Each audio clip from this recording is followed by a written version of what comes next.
Hello दोस्तों, good morning. Welcome to my YouTube channel.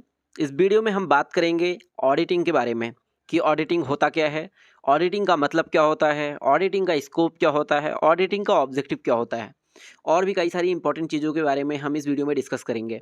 तो अभी मैं आपको यूनिट नंबर 1 पढ़ा रहा हूँ। तो चलिए स्टार्ट करते हैं। लेकिन सबसे पहले हमें ये पता होना चाहिए कि ऑडिटिंग की ज़रूरत हमें पड़ी क्यों। देखिए, मैं यहाँ पे एक एग्जाम्पल लेता हूँ। मान लीजिए आपका एक बिज़नेस है और बाहर कई सारे इन्वेस्टर हैं। तो आपका एक बिज़नेस है, वो एवरी ईयर क्या होता है, फाइनेंशियल स्टेटमेंट बनाती है, कुछ प्रॉफ़िट लॉस दिखाती है, अपना बैलेंस शीट बनाती है और पब्लिक कर देती है। अब जो इन्वेस्टर हैं, वो उसी प्रॉफ़िट एंड लॉस स्टेटमेंट को या फिर बैलेंस शीट को देखते हैं और उसके बाद आपके बिज़नेस में इन्वेस्ट करते हैं। तो क्या आप नहीं चाहेंगे कि आपका जो बिज़नेस पोजीशन हो, वो पब्लिक की नज़र में अच्छा दिखे? बिल्कुल चाहेंगे। क्या आप नहीं चाहेंगे कि जो आपका प्रॉफ़िट एंड लॉस स्टेटमेंट है, वो पब्लिक की नज़र में अच्छा दिखे? बिल्कुल चाहेंगे। अगर कोई भी कंपनी है, हर कोई क्या चाहेगा कि उसका जो प्रॉफ़िट भले ही उसकी कंपनी में कम हो, लेकिन अगर वो पब्लिक के लिए कोई रिपोर्ट बना रही है, तो वो चाहेगी कि उसका जो प्रॉफ़िट है, वो पब्लिक की नज़र में ज़्यादा दिखे। क्योंकि जितना ज़्यादा प्रॉफ़िट आप अपनी रिपोर्ट्स में दिखाएँगे, उतना ही ज़्यादा आपके उस पे जो पब्लिक है वो इन्वेस्ट करेगी, ट्रस्ट करेगी आपकी कंपनी पे। तो यहीं से हमारा एक कॉन्सेप्ट तैयार होता है ऑडिटिंग का। समझिए, अगर आपने आपका एक बिज़नेस है, आपने P&L बनाया और पब्लिक कर दिया, लेकिन क्या ये बात हो सकती है कि आपने उसके अंदर कुछ फेर-बदल किया है उस रिपोर्ट्स के अंदर? बिल्कुल कर सकते हैं। जैसे कि आपका प्रॉफ़िट तो हो रहा है 5 लाख का, लेकिन आप उसको दिखा रहे हैं 5 करोड़ का। ये क्या है? ये एक फेर-बदल है एक रिपोर्ट के अंदर।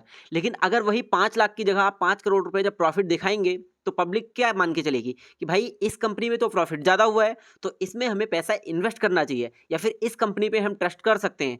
बैंक क्या सोचेगी? बैंक आपको लोन देगी कम इंटरेस्ट रेट पे, ज़्यादा टेन्योर के लिए। लेकिन जो आप रिपोर्ट ये फेर-बदल कर रहे हैं, क्या उसको चेकिंग करने के लिए कोई ना कोई एक बॉडी तो होनी चाहिए ना, कोई ना कोई एक पर्सन तो होना चाहिए, जो उसको चेक कर सके, कन्फर्म कर सके और इसको ट्रस्ट बिल्ड कर सके। मान लीजिए आपने तो अभी बता दिया हमारा प्रॉफिट 5 करोड़ है, लेकिन नेक्स्ट ईयर आपने रिपोर्ट अच्छी पब्लिश कर दी, उसमें दिख रहा है आपका रिपोर्ट में कि 1 करोड़ का लॉस हो गया आपको। तो क्या आपको ये नहीं लग रहा कि 5 करोड़ से सीधे आपका 1 करोड़ लॉस हुआ? तो इन्हीं सब चीज़ों को टैकल करने के लिए क्या होता है, हमारे पास ऑडिटिंग का कॉन्सेप्ट आता है। ऑडिटिंग का मतलब सिंपल से वर्डों में होता क्या है कि कोई भी बिजनेस एंटिटी है, अगर वो अपना जो रिपोर्ट्स है जब पब्लिश करती है पब्लिक के लिए, उस टाइम पे जब पब्लिक के पास वो अपना रिपोर्ट पब्लिश कर देती है, उस टाइम पे जो सीए है, एक जो सीए होता है चार्टर्ड अकाउंटेंट, वही किसी भी बिजनेस की रिपोर्ट्स को ऑडिट कर सकता है। तो अब हम यहाँ से स्टार्ट करेंगे ऑडिट का मतलब क्या होता है। सबसे पहले मैं आपको एक सिंपल वर्ड में बता देता हूँ। ऑडिट का मतलब होता है कोई भी हमारी जो रिपोर्ट्स है, कोई भी हमारी जो किसी भी कंपनीज़ की बुक्स हैं, वो क्या होती है, उनको वो ऑडिट करता है। ऑडिट यानी कि उनको वो एग्ज़ामिन करता है, चेक करता है कि जैसे आपने दिखाया कि आपने अपने एम्प्लॉइज़ को 50 लाख की सैलरी दी है। आपके कंपनी में बहुत सारे एम्प्लॉइज़ हैं, आपने उनको 50 लाख की सैलरी दी है। लेकिन क्या आपने ये सैलरी उनको सच में दी है या फिर आपने केवल अपना टैक्स बचाने के लिए ही ये सैलरी दिया है? तो इसमें क्या होता है, यहाँ पे कॉन्सेप्ट अराइज होता है ऑडिटिंग का। तो ऑडिटिंग का मतलब अभी आपको समझ में आ गया होगा। चलिए अब मैं पढ़ देता हूँ। Meaning and objective of auditing. सबसे पहले मीनिंग की बात करेंगे। Auditing is the systematic and independent examination of any entities financial information for the purpose of expressing an opinion on the fairness with which it represents in all material respects in accordance with an identified financial reporting framework। इस पूरी meaning में सिर्फ केवल एक ही बात बताई गई है कि अगर कोई भी बिजनेस है, जब वो अपनी रिपोर्ट्स पब्लिश करती है, तो पब्लिक और उस कंपनी के बीच में ट्रस्ट इस्टेब्लिश करने के लिए और जो बिजनेस रिपोर्ट्स पब्लिश करती है, उस रिपोर्ट्स की सत्यता जांचने के लिए, यानी कि वो फेयर है या फिर नहीं है, क्या उसमें कोई फेरबदल किया गया है, इसको जांचने के लिए ही ऑडिटिंग किया जाता है। मेरे पास कुछ पॉइंट्स निकल के आते हैं इसी मीनिंग से। सबसे पहले अगर हम बात करें systematic, it implies a structured and organised approach following established auditing standards and procedure. देखिए, सिस्टमैटिक का मतलब ये है कि इसमें जो क्या होगा, इसमें जो ऑडिटिंग स्टैंडर्ड्स कुछ बनाए गए हैं, कुछ इसकी प्रोसेस है चेक करने के लिए, तो उसके हिसाब से क्या होता है, कंपनी की रिपोर्ट चेक की जाती है। अगर हम बात करें इंडिपेंडेंट का मतलब ensures objectivity and impartiality in the audit process. यानी कि अगर कोई आपके बिजनेस रिपोर्ट्स को ऑडिट करने के लिए आ रहा है, तो ऐसा नहीं है कि आप अपने ताऊ के घर का जो बेटा है वो आपका सीए, तो आप उसको बुला रहे हैं। वो क्या दिखाएगा आपके बिजनेस की रिपोर्ट्स को? भाई वो तो अच्छा ही दिखाएगा, क्योंकि वो आपका रिलेटिव है। तो वो क्या है, वो पर्सन इंडिपेंडेंट होना चाहिए, ना कि रिलेशन में नहीं आना चाहिए। नेक्स्ट अगर हम बात करें एग्जामिनेशन का, it involves gathering and evaluating evidence to support or refute assertion made in the financial statement. देखिए, आपने अपने फाइनेंशियल स्टेटमेंट में, रिपोर्ट्स में कई सारी ट्रांजेक्शन शो करके रखी होती है, दिखा रखी होती है। तो उसको क्या होता है, जो हमारा ऑडिटर आता है, जो हमारा एक सीए आता है, वो क्या करता है, उसके लिए कोई भी प्रूफ वो मांग सकता है। जैसे मान लीजिए आपने अपने उसमें दिखा रखा है मैंने 5 लाख का रॉ मटेरियल परचेज किया, तो इसके लिए आपके पास एक प्रॉपर बिल होना चाहिए। अगर वो बिल आप नहीं दिखा पाते हैं, तो ऑडिटर क्या करेगा, उसको वो झूठा रिकॉर्ड मानेगा और उसको वो क्या करेगा, वो कट कर देगा और आपके ऊपर केसेस भी हो सकते हैं। नेक्स्ट अगर हम बात करें फाइनेंशियल इंफॉर्मेशन के ऊपर, primarily focuses on financial statements such as the income statement, balance sheet and statement of cash flows। अब देखिए फाइनेंशियल इन्फॉर्मेशन कहाँ दे रखी होती है, किसका वो एनालिसिस करता है, तो हमारे पास इनकम स्टेटमेंट होता है, बैलेंस शीट होता है और स्टेटमेंट ऑफ कैश फ्लोज होता है। नेक्स्ट अगर हम बात करें फेयरनेस का मतलब क्या होता है, वो जो refers to the accuracy and reliability of the financial information ensuring it reflect the true financial position and performance of the entity. अब देखिए फेयरनेस का मतलब यही होता है, जब ऑडिटर्स आपकी जो बुक्स ऑफ रिपोर्ट्स हैं, जो आपकी कंपनीज की रिपोर्ट्स हैं, उसको जब वो चेक करेगा, तो क्या होगा, वो देखेगा कि ये फेयर है फिर नहीं है, कि आपने इसमें कोई फॉल्स ट्रांजेक्शन तो नहीं की है। नेक्स्ट अगर हम बात करें materiality, it considers the significance of any misstatements or omission in the financial statement. अब देखिए हो सकता है कई बार क्या होता है, आपके फाइनेंशियल स्टेटमेंट में हो सकता है आपने गलत दिखा रखा हो, तो ये उसको भी चेक करेगा। अगर हम बात करें ऑब्जेक्टिव के बारे में, express an opinion on the fairness and accuracy of financial statement. This is the primary objective of an audit. Auditors aim to provide assurance to stakeholders and the financial statement are free from material misstatements and present a true and fair view of the entity's financial position and performance. अब देखिए fairness और accuracy का मतलब क्या है। जब auditor आपके जो बिजनेस की रिपोर्ट्स को जब वो चेक करता है, तो वो जो आपके स्टेक होल्डर्स होते हैं, आपके यानी कि जो शेयर होल्डर्स हैं किसी भी फर्म के, उनको क्या करता है, उनको वो गारंटी देता है एक तरफ से कि ये जो स्टेटमेंट है ये ट्रू है, ये फेयर है, यानी कि इनके जो रिजल्ट आए हैं ये सही आए हैं और इसमें आप अपना पैसा इन्वेस्ट करके रख सकते हैं, ये आपका ग्रोथ करता है। ओवरऑल अगर हम बात करें तो ये क्या होता है, एक फेयरनेस को बढ़ाता है, एक्यूरेसी को बढ़ाता है लोगों के बीच में। नेक्स्ट अगर हम बात करें, it ensures compliance with relevant laws and regulation. अब देखिए हम सभी को पता है कि ऑडिट करने के लिए एक लॉ है, एक पूरा प्रॉपर प्रोसीजर है, तो उन पे क्या करता है, ये जो हमारा जो ऑडिटर आता है वो इंश्योर करता है कि ये जो आपका जो फाइनेंशियल स्टेटमेंट बनी हुई है, रिपोर्ट्स बनी हुई है, ये प्रॉपर एक लॉ की तरह बनी हुई है। जैसे कि हमें पता है कि डेप्रिसिएशन रिकॉर्ड करने के लिए कई सारे तरीके होते हैं, आपके जो इन्वेंट्री स्टॉक्स होते हैं उसे रिकॉर्ड करने के लिए हमारे पास कई सारे तरीके होते हैं, तो क्या उनको आपने फॉलो किए हैं या फिर नहीं फॉलो किए हैं, तो उसमें ये सब भी चीज़ें ये चेक करता है। It improves the efficiency and effectiveness of an organization's operation by identifying areas of weakness in internal controls and operational processes. Audits can help organization improve their efficiency and effectiveness. अब देखिए कई बार क्या होता है कि जो एक बिजनेस होता है उसका जो एम्प्लॉयज़ होते हैं वो हो सकता है वो इतने ज़्यादा इफेक्टिव ना हो, एफिशिएंट ना हो, तो जो ऑडिटर होता है वो जो अपनी जो बिजनेस रिपोर्ट है उसके हिसाब से ये भी बता सकता है और बिजनेस इंप्रूव कर सकते हैं अपने आप को कि उनका जो इंटरनल ऑर्गेनाइजेशन है वो इम्प्रूव कर सके अपनी एफिशिएंसी को। नेक्स्ट अगर हम बात करें डिटेक्ट एंड प्रिवेंट फ्रॉड, यानी कि इसका मतलब क्या होता है, जब ऑडिटर्स आता है और आपकी वो जो बुक्स ऑफ अकाउंट्स होते हैं, रिपोर्ट्स होते हैं, उनको जब वो चेक करता है, अगर उसमें कोई फ्रॉड्स मिलता है तो उसे भी वो आइडेंटिफाई करता है। अभी audits can help detect and prevent fraudulent activities such as embezzlement, misappropriation of asset and financial statement fraud. मान लीजिए आपने कोई एसेट है उसको आपने कम वैल्यू पे दिखा रखा है लेकिन उसे ज़्यादा वैल्यू पे दिखानी चाहिए थी, ऐसे ही वाइस वर्सा, यानी कि वो चेंजेस हो सकते हैं। मान लीजिए आपने स्टॉक कुछ और परचेज कर रखा है और आपने किसी और प्राइस पे दिखा रखा है। It provide assurance to stakeholders about the reliability of financial information। देखिए जो मोस्ट इंपॉर्टेंट पार्ट ये आता है कि जो ऑडिटर होता है ना वो सबसे ज़्यादा हेल्पफुल होता है किसी भी स्टेक होल्डर के लिए। मान लीजिए कंपनी कई सारे सालों से क्या है वो हर बार अपना स्टेटमेंट जारी कर रही है, फाइनेंशियल स्टेटमेंट जारी कर रही है, हर बार क्या होता है वो फॉल्स करती है। लेकिन अचानक से एक बार गवर्नमेंट की कुछ बॉडी जाती है, इनकम टैक्स डिपार्टमेंट जाता है, उनके जो सारी रिपोर्ट्स हैं उसे वो चेक कर लेते हैं। तो अगर उसमें कुछ फॉल्स स्टेटमेंट होगा तो क्या होगा, अगर उस कंपनी के स्टॉक्स हैं, वो शेयर प्राइसेस हैं, वो सारे गिर जाएंगे। तो ओवरऑल पैसे का नुकसान किसका होगा, स्टेक होल्डर का होगा। तो ये जो पॉइंट ऑफ व्यू है वो स्टेक होल्डर के लिए ज़्यादा इंपॉर्टेंट है। क्या करता है वो, स्टेक होल्डर को एक ट्रस्ट बिल्ड करके देता है, एक फेयरनेस बताता है कि भाई इस कंपनी में ऐसा कुछ भी नहीं है। अब stakeholders such as investor, creditor and regulators rely on this accuracy and reliability of financial information to make informed decisions. Audits provide assurance to these stakeholders that the financial information is trustworthy. Next अगर हम बात करें nature और scope of accounting, nature की बात करें, सबसे पहली बात तो ये सिस्टमैटिक प्रोसेस के अंदर होता है, यानी हर एक चीज़ का इसका कोई एक प्रोसेस है। ऐसा नहीं है कि आप कहीं से भी कुछ भी चेक करने लग जाएंगे, ये इसका एक प्रॉपर प्रोसेस होता है। इंडिपेंडेंट एंड ऑब्जेक्टिव, अब इंडिपेंडेंट का मतलब ये होता है कि ऐसा नहीं है कि आप उस कंपनी में काम कर रहे हैं, आप वहीं के सीए हो और आप उसको जाके उसकी ऑडिटिंग कर रहे हैं, ऐसा नहीं हो सकता है। नेक्स्ट अगर हम बात करें based on professional judgement and expertise, देखो ऑडिट का क्या होता है, अपना एक प्रोफेशनल जजमेंट भी होता है। जैसे वो एविडेंस को कैसे चेक करता है, वो एसेस रिस्क को कैसे असरटेन करता है, और उसके बाद वो अपने ओपिनियंस क्या होता है उस रिपोर्ट्स को बताता है, रिपोर्ट्स में लिखता है। Provides reasonable assurance not absolute certainty. अब देखिए, due to inherent limitation of auditing such is the possibility of sampling errors and management override of controls, audits provide reasonable assurance rather than absolute certainty.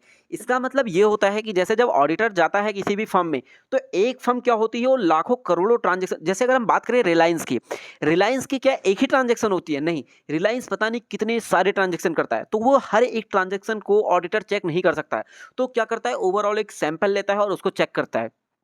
तो ये क्या करता है, ये आपको ये बता सकता है कि एश्योर कर सकता है, ना कि ये एब्सोल्यूट सर्टेनिटी कर सकता है। एब्सोल्यूट एश्योरेंस का मतलब ये होता है कि आपको एश्योर कर रहा है कि ऐसा कुछ भी नहीं है, बट ये सर्टेन नहीं है, हो सकता है इसमें भी कुछ फ्रॉड या फिर हो सकता है, पाया जा सकता है बाद में। नेक्स्ट अगर हम बात करें स्कोप के ऊपर, financial statement, the primary focus of most audits is on the entity's financial statement, include the income statement, balance sheet and statement of cash flows। देखिए फाइनेंशियल स्टेटमेंट के ऊपर फोकस होता है मेनली, इनकम स्टेटमेंट है, आपका cash flow statement है, आपका जो बैलेंस शीट है, इसके ऊपर मेनली फोकस होता है। Internal controls, audit also assess the effectiveness of entities internal control which are designed to safeguard asset, ensure the accuracy and reliability of financial information, comply with laws and regulation। देखिए internal controls का मतलब ये होता है, जैसे आपका एक firm है, उसमें कई सारे लोग काम कर सकते हैं, तो कई सारे लोग काम करते हैं, उसमें कई सारे पर्सन काम करते हैं, अलग अलग पोस्ट के लोग होते हैं, सीईओ होते हैं, बीओडी होते हैं, बोर्ड ऑफ डायरेक्टर्स होते हैं, स्टेक होल्डर्स होते हैं। तो क्या उन सभी ने जो एसेट्स, मान लीजिए किसी ने अगर फर्म ने खरीदा है तो कैसे प्राइस पे खरीदा है, क्या उन्होंने अपने किसी रिलेटिव से खरीद के उसके बाद उसे महंगे में तो नहीं बेच दिया है। जो रॉ मटेरियल मार्केट में 5 लाख का मिल रहा है, क्या उन्होंने रॉ मटेरियल बाहर से 50 लाख का तो नहीं खरीद लिया अपने किसी रिलेशन से। तो इन सारी चीज़ों के ऊपर भी ऑडिटर्स ध्यान रखता है और उन्हें बताता है। Other relevant information, depending on the specific engagement, audits may also cover other relevant information such as environmental disclosure, sustainability report। अब देखिए ऑडिटर क्या होता है, और भी कई सारी इन्फॉर्मेशन को वो बताता है, जैसे relevant information like sustainability report, यानी कि जो कंपनी है उसने सस्टेनेबिलिटी के जो रूल्स हैं उसे फॉलो किया है फिर नहीं फॉलो किया। कॉर्पोरेट सोशल रिस्पॉन्सिबिलिटी को, जो उसने फंड डालना था वो उसने डाला है फिर नहीं डाला, इसके ऊपर भी वो बताता है। Determined by the auditor's engagement letter and applicable standard. The scope of an audit is typically defined in engagement letter between the auditor and the client. It is also guided by applicable auditing standards such as those issued by the Internal Auditing and Assurance Standard Board और National Auditing Standard। अब देखिए इसमें क्या है, इसमें ये auditing insurance standard board के बारे में बात किया जा रहा है, और कैसे क्लाइंट और ऑडिटर का रिलेशन होता है उसके बारे में बात किया जा रहा है।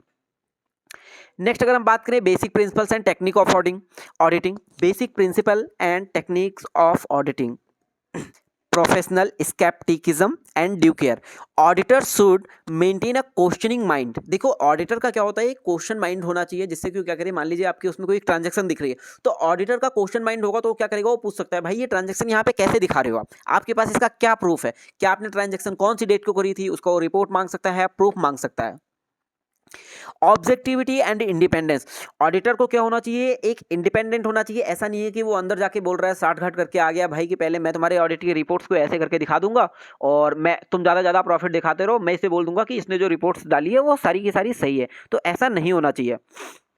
इंटेग्रिटी एंड एथिकल कंडक्ट, हर एक ऑडिटर के अंदर उसकी इंटीग्रिटी और एथिकल कंडक्ट होना चाहिए, मतलब जो मैंने आपको बताया कि फ्रॉड ना करे। Auditor are expected to act with integrity and adhere to ethical standard. This includes maintaining confidentiality, acting with honesty and fairness and complying with professional statement. जो भी प्रोफेशनल स्टैंडर्ड्स लॉ और रेगुलेशन ने बनाए हुए हैं उनको ऑडिटर को follow करना चाहिए। Professional competence and due care, auditor must possess the necessary knowledge. अब देखिए ऑडिटर क्या होता है, ऑडिटर को स्किल सीखना चाहिए कि कैसे वो ऑडिट कर सकता है बुक्स ऑफ अकाउंट को, और क्या कहते हैं एक्सपीरियंस होना चाहिए उसको कि कैसे वो अपनी जो ड्यूटीज है वो प्रॉपर उसे निभा सके। They must also exercise due care in planning and performing the audit, उन्हें भी प्लान करना चाहिए, ऑडिटर्स को भी प्लान करना चाहिए वो कैसे उस कंपनी की बुक्स ऑफ अकाउंट्स को ऑडिट कर सकते हैं। Confidentiality, auditor are obliged to maintain the confidentiality of client information. This includes financial information, business and other sensitive matter. देखिए जैसा कि क्या होता है, अगर मान लीजिए एक बिजनेस की बुक्स ऑफ अकाउंट्स हैं और अगर उसमें कॉन्फिडेंशियलिटी, यानी कि ऑडिटर जो होता है ऑडिटर को एक कॉन्फिडेंशियलिटी मेंटेन करके रखना चाहिए। जैसे कि बुक्स ऑफ अकाउंट जो है अगर उसको वहाँ पे चेक कर रहा है, अगर वहाँ पे कोई प्रॉब्लम निकल के आती है तो उसको क्लाइंट को बताना चाहिए। ऐसा नहीं है कि भाई आप डायरेक्ट न्यूज़ चैनल पे आ गए और आप उसको बताने लग गए, और वहाँ पे जो रिपोर्ट्स आपने बनाई है वो आप पब्लिक में आके नहीं, पब्लिक को नहीं बता सकते हो। पहले वो आपको कंपनी को ही बताना पड़ेगा, कंपनी फिर उसमें सुधार करेगी। अगर उसके पास उसके वाउचर्स होंगे, अगर उसके पास उसका प्रूफ होगा तो उस ट्रांजेक्शन को वो सही करेगी, फिर जो कंपनी है वो पब्लिक को आके बताएगी। Planning and supervising. Audit must be properly planned and supervised to ensure that they are conducted efficiently and effectively. अब देखो प्लानिंग एंड सुपरविजन का मतलब इतना है कि ऑडिट्स को भी अपना प्रॉपर प्लानिंग करना चाहिए, सुपरवाइज करना चाहिए, यानी कि सब चीज़ को देख रेख करना चाहिए। Risk assessment and response, auditor must identify assess risk of material financial, they must the design perform audit procedure to address those risk. अब देखिए ऑडिटर को कैसे होना चाहिए, रिस्क वगैरह को भी ध्यान में रखना चाहिए। Obtaining sufficient appropriate audit evidence, अब कोई भी ट्रांजैक्शन होती है ऑडिटर को उसके मान लीजिए उसने कुछ सैंपल लिए तो उसके एविडेंस उसे मांगने चाहिए कि आपने स्टॉक कहाँ से खरीदे है, आपने जो मशीनरी खरीदी है उसका प्राइस क्या था और आपने किस मार्केट रेट में खरीद लिया है। Documentation, auditor must document their work. अब देखिए ऑडिटर को क्या होना चाहिए, जितनी भी वो काम कर रहा है उन सभी को डॉक्यूमेंट करना चाहिए। डॉक्यूमेंटेशन यानी कि एक प्रूफ होना चाहिए ऑडिटर के पास भी, भाई आपकी ये स्टेटमेंट गलत थी हमने यहाँ पे ये लिख दिया, आपकी ये स्टेटमेंट गलत थी हमने यहाँ पे ये गलत लिख दिया, आपने इस ट्रांजैक्शन का एविडेंस नहीं दिखाया, तो ये प्रॉपर डॉक्यूमेंट करके रखना चाहिए। Communication, auditor must communicate their findings and opinions to management and those charged with governance. This include issuing an audit report that expresses the audit's opinion on the financial statement. अब देखिए communication का मतलब ये आता है, मान लीजिए auditors ने उस गलतियों को आइडेंटिफाई किया, उसके बाद उसे जो बिजनेस का मैनेजमेंट है उसे बताना चाहिए कि आपका जो रिपोर्ट है उसमें ये सारी मिस्टेक्स हुई है, ताकि वो क्या होता है वो बिजनेस ऑर्गेनाइजेशन उसे वो संभाल सके। नेक्स्ट अगर हम बात करें टेक्निक्स की, अब टेक्निक्स के बारे में अगर हम बात करें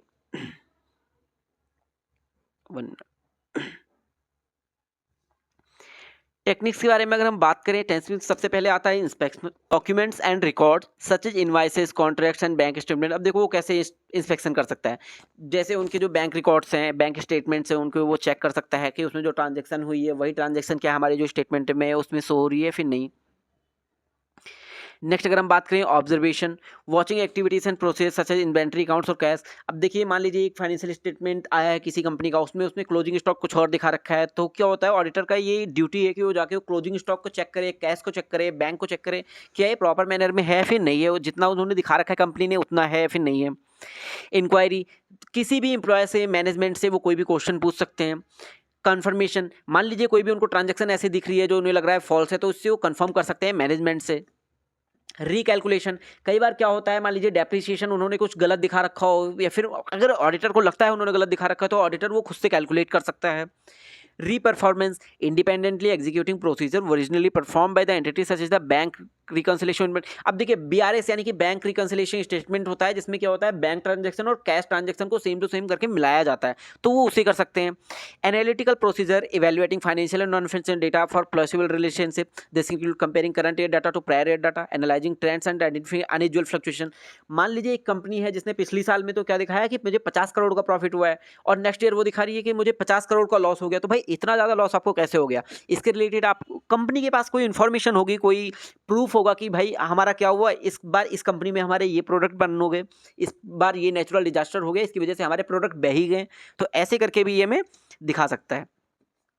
अगर हम बात करें क्लासिफिकेशन ऑफ ऑडिट, तो सबसे पहले बात करें बाय नेचर, यानी कि नेचर के हिसाब से सबसे पहले आता है financial audit, an examination of an entity's financial statement to express an opinion on their fairness and accuracy. देखिए, जो फाइनेंशियल ऑडिट होता है उसका मतलब ये होता है कि वो फेयरनेस है, एक्यूरेट बना है फिर नहीं बना है। ऑपरेशनल ऑडिट का मतलब क्या होता है, ये एक ऐसा इवैल्यूएशन होता है किसी भी ऑर्गेनाइजेशन का जिसमें वो चेक करते हैं इफेक्टिवनेस और एफिशिएंसी किसी भी ऑर्गेनाइजेशन का। कंप्लायंस ऑडिट का मतलब ये होता है कि क्या उन्होंने रूल्स और रेगुलेशंस को फॉलो किए हैं फिर नहीं किए। फॉरेंसिक ऑडिट का मतलब क्या होता है कि कहीं कोई उन्होंने फ्रॉड तो नहीं किया है। आईटी ऑडिट का मतलब क्या होता है, जैसे आजकल के टाइम पे हर एक के पास अपना आईटी सिस्टम है, तो उसके बारे में वो चेक करता है कि कोई इंफॉर्मेशन टेक्नोलॉजी सिस्टम के अंदर किसी इफेक्टिव एफिशिएंसी और कोई सिक्योरिटी का थ्रेट तो नहीं है। और जो भी आईटी के रिलेटेड कई सारी लॉस बनाए गए हैं, तो क्या उनको फॉलो कर रहे हैं फिर नहीं कर रहे हैं। बाई स्कोप की बात करें तो सबसे पहले आता है इंटरिम ऑडिट। आप particular audit conducting at an interim period between the regular annual audit. अब देखिए, हर साल क्या होता है, एनुअल ऑडिट तो होता है, लेकिन अगर उसके बीच में कोई अगर ऑडिट हो जाता है तो वो इंटरिम ऑडिट माना जाता है। उसके बाद हमारे पास आता है स्पेशल ऑडिट। स्पेशल ऑडिट का मतलब क्या होता है, मान लीजिए आपके बुक्स ऑफ अकाउंट में कोई ऐसी ट्रांजैक्शन दिख रही है, फिर आपके अचानक से बैंक स्टेटमेंट में बैंक के अंदर आपकी ऐसी ट्रांजैक्शन हो गई है जो बैंक को लगता था कि नहीं होनी चाहिए। जैसे अचानक से आपके बैंक अकाउंट में 50 करोड़ रुपए आ जाते हैं। नॉर्मली आपके बैंक अकाउंट में 10 लाख 5 लाख इतने आते थे, लेकिन अचानक से आपके बैंक अकाउंट में 50 करोड़ रुपए को ट्रांसफर कर देता है। तो क्या होगा कि सस्पेक्टेड ट्रांजैक्शन। तो इसके रिलेटेड अगर कोई ऑडिट टीम आपके वहाँ पे आती है तो उसको क्या कहते हैं, उसको स्पेशल ऑडिट कहेंगे। स्पेशल ऑडिट क्यों, क्योंकि वो एक पार्टिकुलर ट्रांजेक्शन के लिए आई है, स्पेशल ट्रांजेक्शन के लिए आई है। अगर हम बात करें बाई टाइप ऑफ ऑडिटर, तो ये हमारा सबसे पहले बात इंटरनल ऑडिट होता है। अगर हम बात करें एक्सटर्नल ऑडिट की, एक्सटर्नल ऑडिट का मतलब क्या होता है कि अगर कोई बाहर से ऑडिटर आपके वहाँ पे आता है तो ये एक्सटर्नल ऑडिट होगा। जैसे an independent examination of an entity's financial statement by an external auditor, typically certified public accounting firm अगर कोई है, तो उसका अगर कोई आपके पास ऑडिटर आया है तो वो क्या होगा, एक्सटर्नल ऑडिटर होगा। नेक्स्ट अगर हम बात करें गवर्नमेंट ऑडिट, कई बार क्या होता है, गवर्नमेंट जो बड़ी बड़ी कंपनीज होती है उनका क्या होता है, गवर्नमेंट ऑडिट हो जाता है अचानक से सडनली, अगर उनके उसमें कोई ऐसा ट्रांजेक्शन हो जाता है।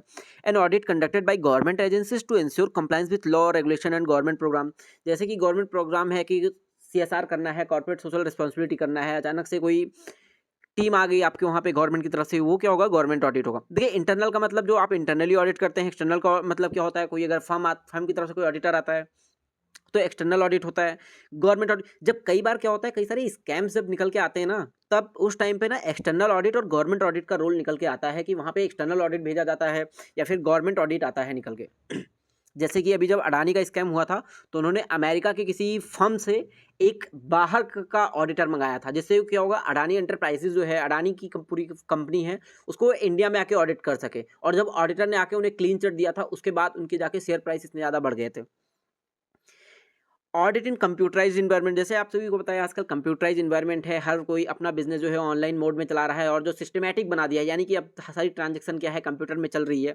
तो उसके रिलेटेड कैसे वो ऑडिट करते हैं, तो अब इसकी बात करते हैं। सबसे पहले हम बात करेंगे चैलेंजेस के बारे में। तो really rely heavily on complex IT systems including ERP systems, databases and network. This system can be difficult to understand and audit. देखिए, समटाइम्स क्या होता है कि ये सारे सिस्टम क्या होते हैं, कई बार डिफिकल्टी हो जाती है और उन्हें ऑडिट करने में भी।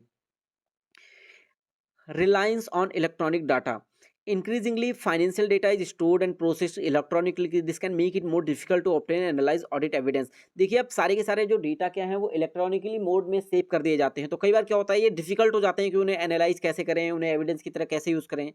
Risk of data manipulation and fraud, the use of electronic system can increase the risk of data manipulation and fraud such as unauthorised access, data breaches and system failure. जैसा कि हम सभी को पता होगा, कई बार क्या होता है, हमारे डेटा ब्रीच हो जाते हैं, यानी कि डेटा कोई चुरा लेके चला जाता है। तो यहाँ पे भी रिस्क निकल के आता है कि अगर आप इलेक्ट्रॉनिकली किसी चीज़ को स्टोर कर रहे हैं, तो उसमें क्या होगा, उसमें मैनिपुलेट भी करा जा सकता है। मान लीजिए कोई बाहर का बंदा है, अगर वो आके आपके कंप्यूटर सिस्टम के साथ छेड़छाड़ करता है, तो उसमें वो अपने हिसाब से डेटा ट्रांसफर कर सकता है, इधर उधर कर सकता है। नेक्स्ट अगर हम बात करें need for specialised IT knowledge. अब देखिए, जो हर कोई ऑडिटर है उसको कंप्यूटर की नॉलेज होनी बहुत ही ज़्यादा इंपॉर्टेंट है, अगर वो आईटी के रिलेटेड की, अगर वो बिजनेस की ऑडिट कर रहा है। जैसे कि हम सभी को पता है, हर एक जो गवर्नमेंट एम्प्लॉय है, मान लीजिए अगर बात करते हैं, तो उनमें से भी कई सारे लोगों को, ऐसे लोग हैं जिनको कंप्यूटर यूज़ करना भी नहीं आता। तो ये बहुत ही ज़्यादा एक बड़ी प्रॉब्लम पड़ जाती है एक ऑडिटर के सामने। नेक्स्ट हम बात करें कंसिडरेशंस की।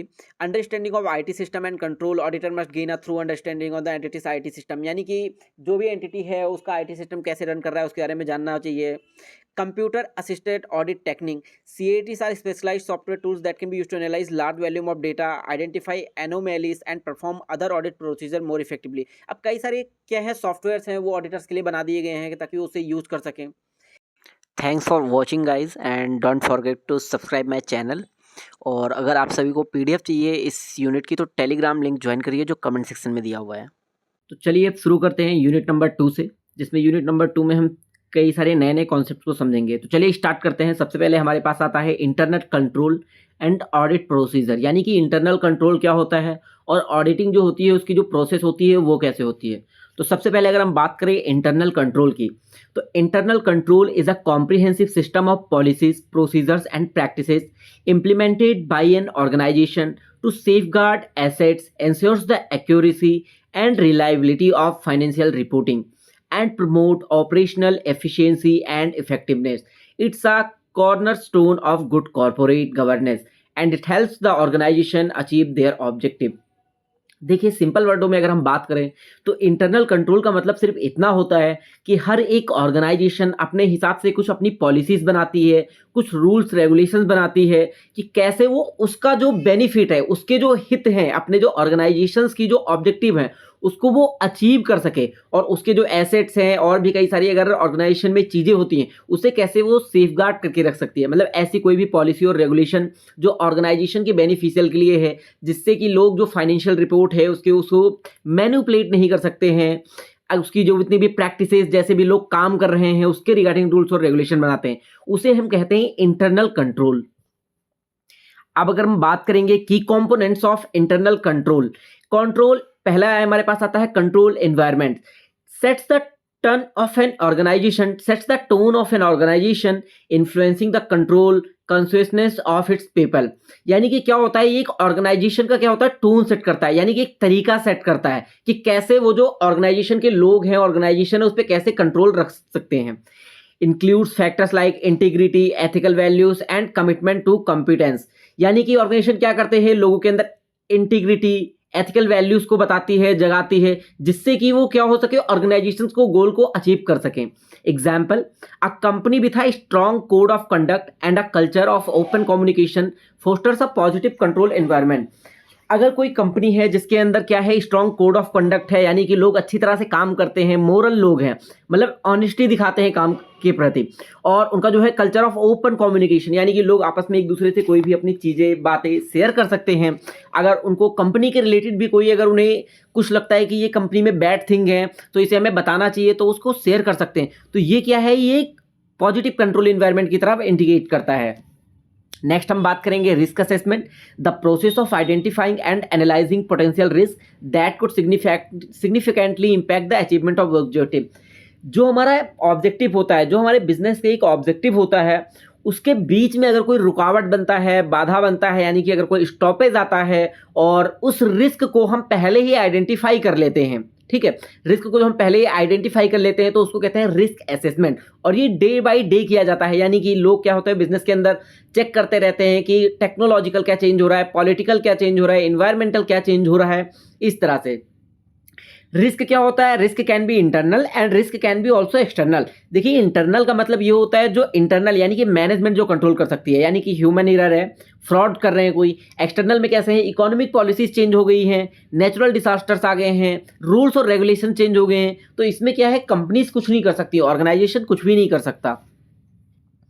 एग्जाम्पल की बात करें, अब bank assesses the risk of money laundering and implements anti money laundering measures. यानी कि एक बैंक क्या होता है, वो एसेस करता है कि हमारा जो पैसा हम दे रहे हैं लोगों को, बैंक की तरफ से जो लोन जा रहा है लोगों को, वो लोग रिटर्न नहीं कर रहे हैं, तो उसके हिसाब से बैंक कई सारे रूल्स रेगुलेशन बना सकता है कि इनको भाई इतने कट ऑफ पे दो, पीरियड कम कर सकता है उनका कि इनको 5 लाख की जगह 1 लाख, 5 साल की जगह 1 साल के लिए लोन दिया जाएगा।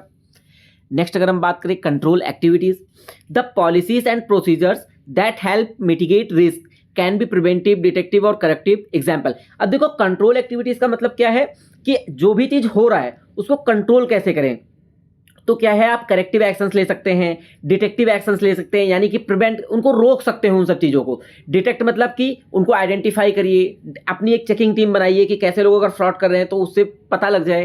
करेक्टिव टीम, मान लीजिए किसी ने अगर फ्रॉड कर दिया है तो उस फ्रॉड को कैसे सही किया जा सकता है।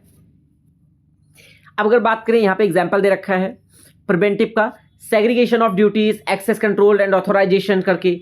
डिटेक्टिव की बात करें, बैंक रिकंसिलेशन करो, फिजिकल इन्वेंट्री काउंट करो, मैनेजमेंट रिव्यूज करो। यानी कि जैसे क्या है, फिजिकल इन्वेंट्री काउंट करने की मतलब यहाँ पे क्या बता रखा है, कई बार हो सकता है जो हमारा इन्वेंट्री मैनेजमेंट करता है वो क्या होता है, हमारे पास यूनिट पड़े हों 100, लेकिन वो क्या है, वो 50 बता रहा हो, तो इस टाइम पे क्या है, हमें फिजिकल इन्वेस्टिगेट करना चाहिए कि क्या हमारे पास रियली में 50 यूनिट पड़े हैं उस स्टॉक के, ऐसे करके।